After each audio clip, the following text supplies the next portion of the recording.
Hi everybody, this is Brody from Brody's Garage. This is episode 19. A lot has happened in the past few days. Some good things, some not so good things. Gonna talk about all of it here. Buckle up. I'll start off with some good news. On Friday, I got my interior from TMI Products in California. Took a while to get here, but I gotta say I'm really happy with it. I got the seats, door panels, headliner, rear package tray, and decided to just throw it in the car to see what it looked like. Let's take a look. Pretty frickin' sweet, if you ask me. Now, keep in mind, nothing is anchored in or even closely mocked up. It's just tossed in here right now. But I gotta say, upon first glance, everything seems to kind of fit in place. The back bracing behind the rear seat, I'm not exactly sure about yet, because it doesn't look like it mates up with the factory hooks, but I'm not terribly worried about that. But as far as the color choices and the fabric, it's a charcoal gray vinyl with a white stripe, kind of retro rally style looking, which is why I chose it. Door panels, front and rear seats with a console.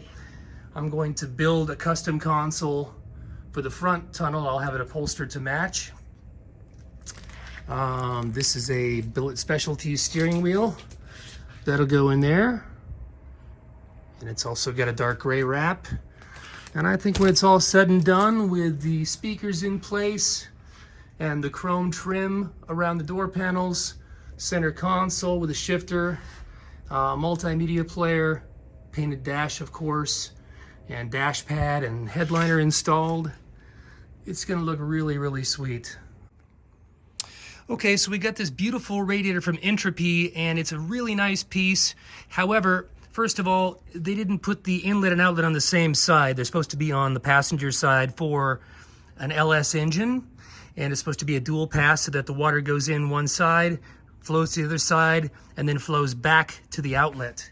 So Entropy, I've been on the phone with them today. They're willing to remake the radiator for me, no problem. I'm just trying to make sure that I get my measurements absolutely correct, and I'm gonna use that old cardboard box to make up a mock-up piece.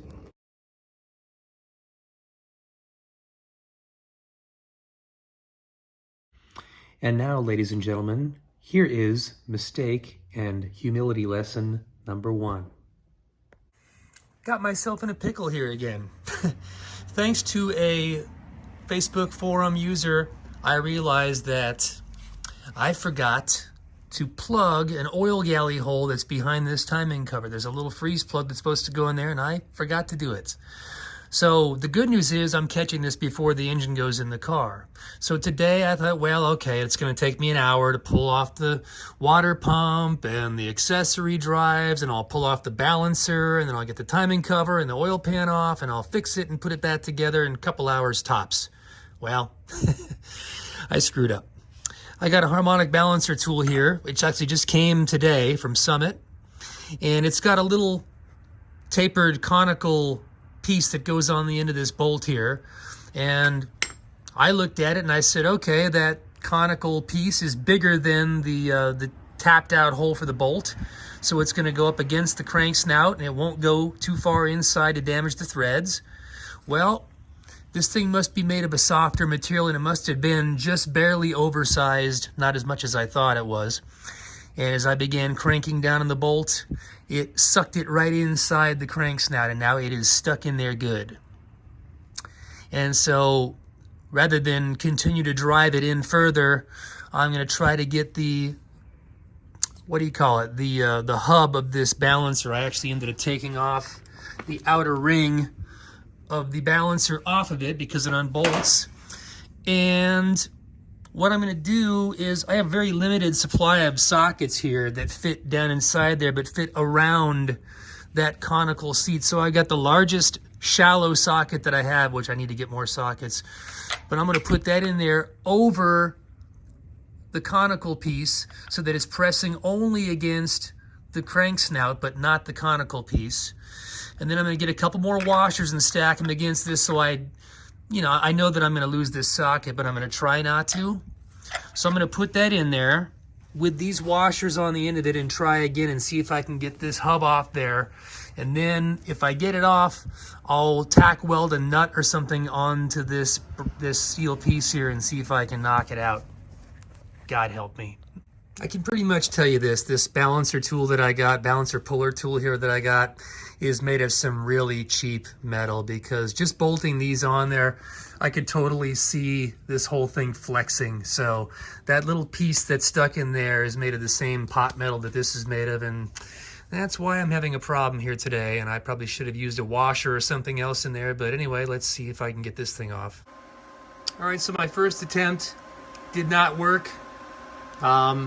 Basically, it's just destroying this socket. So what I'm going to do is I'm going to weld this bolt all the way inside it, and I'm going to grind it off flush so that hopefully the extractor bolt will go right against the center of this and it'll have something to bite into, or push against rather.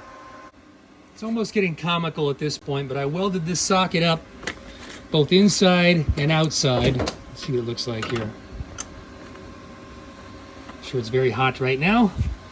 But I welded up the back side, cut that bolt off flush, welded it up on the inside, and I don't know what's going to happen here, but let's go try it. This is fun.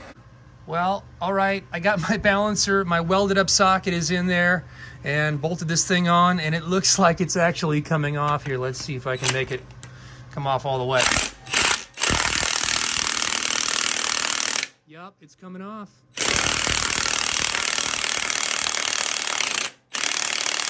Okay, I'm gonna put the phone down now. Okay, next step, I tack welded a nut onto that tapered centerpiece of the balancer puller tool without trying to get any on the crank. There's a little bit of splatter there, which is coming right off with my finger, so I'm not worried about that. So let's see if I can twist that thing out of here. Well, this thing has kicked my ass, but I'm about to kick its ass. After welding nuts, twisting on it, and I started drilling in the center, it's about to come out right now. Okay, right now, you son of a... Focus. Yep, all right, well, I won't do that again. Now the question is, how badly did I screw up the threads? Well, it was a long, hard battle, but ultimately I won. This is the tip of that Harmonic balancer puller, and it got wedged in there, and after welding a nut on it, twisting on it, pulling on it, finally I took my drill with a 1/2-inch drill bit. Where is it? No, right there.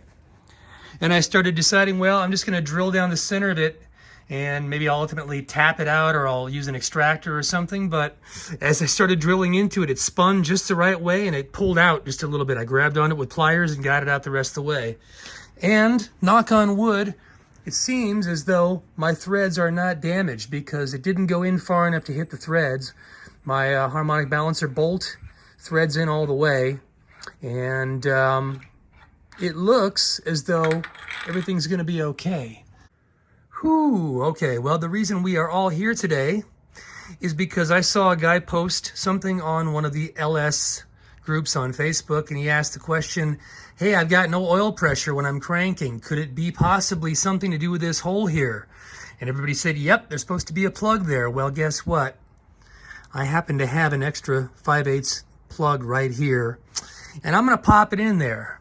So that's the reason I had to take the timing cover off, which meant I had to take the harmonic balancer off, which meant I also had to take off the water pump and all the accessories just to get to this thing here. Now I'm hoping I can pop this in and put the timing cover back on with some RTV sealant in the corners there without having to take the pan off. If somebody says otherwise, please speak up now or forever hold your peace. And now, folks, prepare for huge mistake number 2. Enjoy.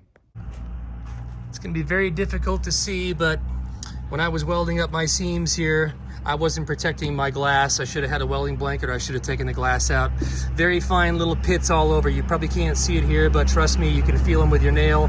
I tried scraping them off with a razor blade, and it left pits in the glass. So unfortunately, I ruined both my front and my rear windshields. Lesson learned, if you're going to do any welding on a car, protect everything. Get your glass out of the way, get your plastics out of the way. Basically, don't do what I did.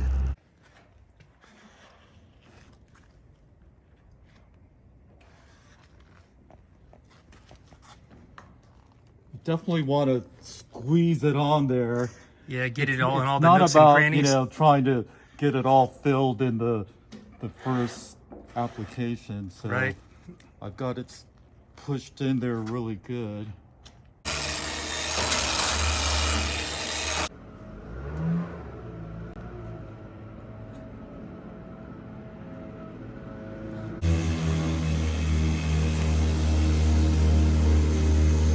So, while Al was out working on the bodywork in the driveway, I was in here finishing up some details on the engine. I got my shorter push rods in, checked the geometry. Everything is checking out much better now, so I torqued down the rocker arms and the valve covers. The timing cover is just sitting on here right now waiting, because before I can put everything back together, I'm going to take this harmonic balancer hub down to the machine shop and do what I was supposed to have done in the first place, which was hone this out. This comes sort of undersized, and you've got a mic measure your crank snout here, outside diameter, and this has to be clearance to fit it, much like a piston fitting inside of a cylinder bore. They want like a 7 to 9 10 thousandths larger spec on this, so that you've got that little bit of clearance there, and that is the tolerance they want for this thing to fit on top of the crank. This thing, I mic'd it out and it's way under that, and that's why it was going on super, super tight. So when I get back, I'll take this thing to the machine shop, have them lightly hone this thing out. We'll put this back on, torque the balancer on, get the timing cover back on, snug up the bottom two oil pan bolts here, and then the engine is pretty much done at that point. Transmission should be here in a week, and I will put this assembly together and throw it in the car and see how everything fits. And then once everything is kind of mocked up and I'm happy with the way the mechanical stuff is fitting, and I feel like I'm done welding, then it's time to pull the thing back apart, put it on the rotisserie. We're going to spray the underside, finish up the bodywork, primer, and paints. So that's what's going on right now. Just want to show you what Al got done today. He was really the champion today, and he did all this by himself. I watched, I learned a few things, but he came in and roughed up that metal initially, and then he started going to town with the Alumafill, or I'm sorry, the all metal fill, and put, I think, maybe 3, maybe 4 coats. And you can just see that it's just blended in very nice, nicely feathered in. He did the seams here, the quarter panel, both sides, and man, he just went to town and did a great job today. So thank you, Al, for doing what you did. And then when we get back to this, we'll get on these taillight bezels where the quarter panel meets, and also the firewall, which is here. And we'll get all those things filled in and smoothed out. And I've got some things to finish up on the dash, but we're making progress despite some pretty nasty setbacks. All in all, we're getting there. So with all of that, the ups and the downs, I still want to say that I'm ending today on a positive note. There it is right there. Salute, everybody. I will see you on the next episode. I'm heading to Houston tomorrow and then to Virginia to do a couple of music gigs, and be back hopefully on Sunday and get some more things done. Looking forward to the next few steps. Please subscribe, and I will catch you soon. Take care.